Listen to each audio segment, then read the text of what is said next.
Yaptığım şey, şimdiye dek yaptığımdan çok daha iyi bir şey. Bugün 18. yüzyılın iki büyük metropolü, Londra ve Paris arasında gidip gelen bir şaheseri, Charles Dickens'ın İki Şehrin Hikayesini konuşuyoruz. Ve bu kitap, zihnimizdeki en temel çizgilerden birini, yani biz ve onlar arasındaki çizgiyi hem belirginleştiriyor hem de tehlikeli bir şekilde bulandırıyor. Kitap, Fransız devriminin en kanlı günlerinde geçiyor. Bir yanda Londra'nın düzeni ve hukuku, diğer yanda Paris'in kaosu ve giyotini var. Bu iki şehir, iki ayrı dünyayı, iki ayrı kaderi temsil ediyor gibi görünür. Ama Dickens'ın dehası tam da bu zıtlıkların altını oyarak başlar. Bize gösterir ki, bu iki şehir aslında birbirinin aynadaki aksi, birbirinin kaçınılmaz geleceği ya da geçmişi olabilir. Londra'nın sakin sokaklarında, Paris'teki isyanı ateşleyen aynı adaletsizlik, aynı sefalet, aynı kibir mayalanmaktadır. Kitap bize şunu fısıldar: bir toplumun kendi içindeki ötekileri, yoksulları, dışlanmışları, güçsüzleri ne kadar uzun süre görmezden gelirsen, o ötekiler bir gün gelir ve kendi adaletini, genellikle kanla, yazar. Bu yüzden iki şehrin hikayesi sadece geçmişe ait bir devrim anlatısı değildir. Aynı zamanda, her an kendi Paris'ini yaratma potansiyeli taşıyan her Londra'ya bir uyarıdır. Peki ama bir yanda masumiyetin timsali bir kadın, diğer yanda devrimin nefretini ören bir başka kadın.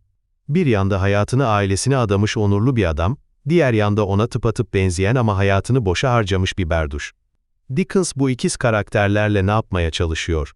Zihnimizdeki iyi ve kötü, kahraman ve anti kahraman çizgileriyle nasıl oynuyor? Charles Dickens, bu romanı 1859'da, yani Fransız devriminden 70 yıl sonra yazdı. Kendisi Victoria dönemi İngiltere'sinin en büyük toplumsal eleştirmenlerinden biriydi.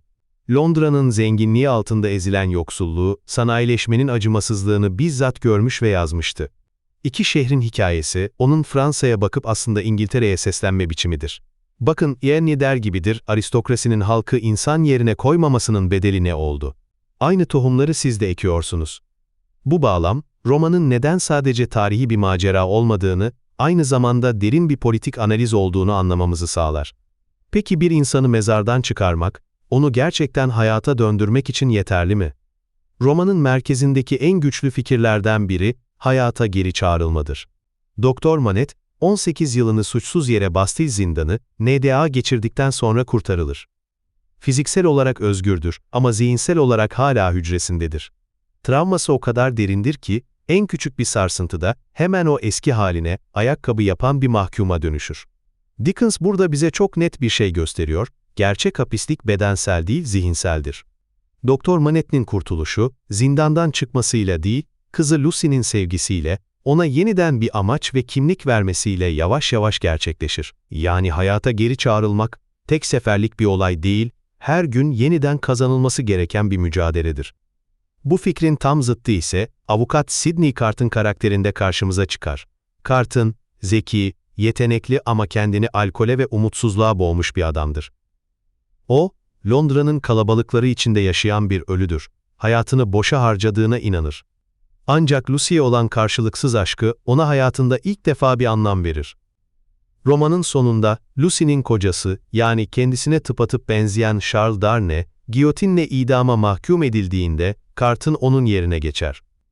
Kendi canını, sevdiği kadının sevdiği adam yaşasın diye feda eder, fiziksel olarak ölüme giderken, aslında ruhsal olarak hayata geri çağrılır. O meşhur son sözlerinde, "Yaptığım şey, şimdiye dek yaptığımdan çok daha iyi bir şey," derken, boşa harcanmış bir hayatın, tek bir anlamlı eylemle nasıl kurtarılabileceğini görürüz. Böylece Dickens, yaşam ve ölüm arasındaki çizgiyi bulandırır.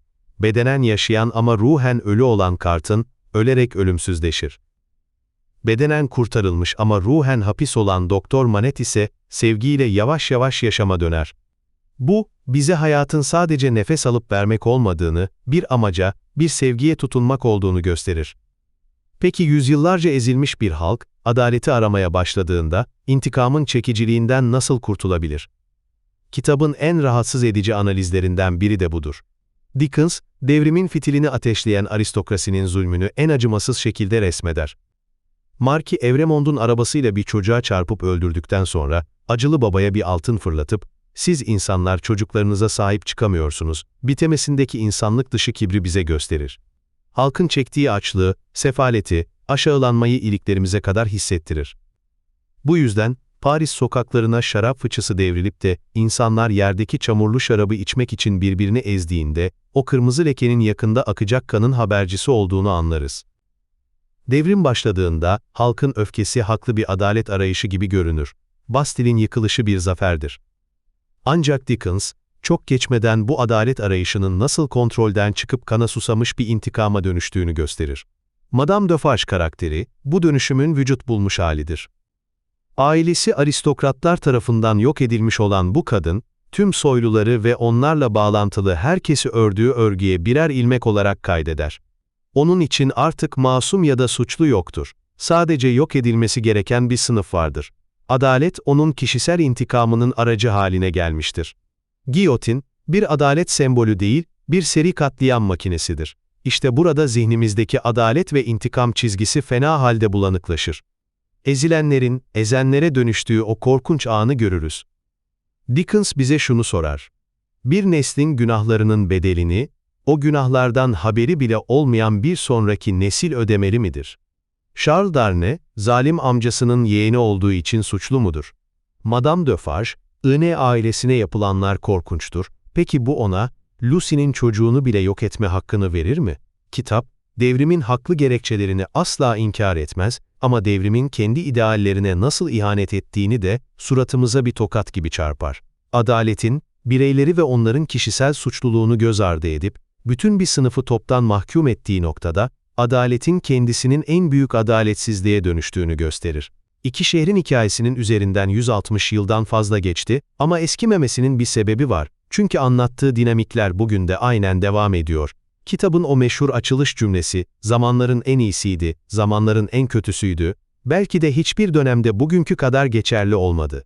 Bir yanda teknoloji, zenginlik, imkanlar, diğer yanda eşitsizlik, kutuplaşma ve öfke. Tıpkı romandaki gibi, biz de kendi iki şehrimizde yaşıyoruz.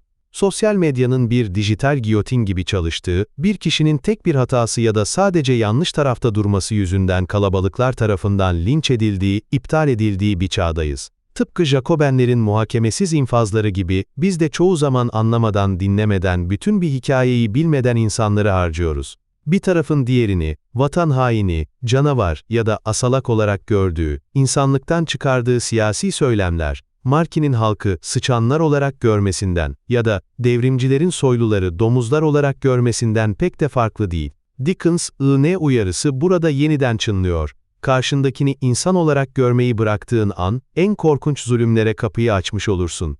Ve en önemlisi, kitap bize şunu hatırlatıyor. Büyük toplumsal tsunamilerin, o devasa isimsiz kalabalıkların içinde bile, hikayeyi değerli kılan şey, bireyin vicdanı, bireyin sevgisi ve bireyin fedakarlığıdır.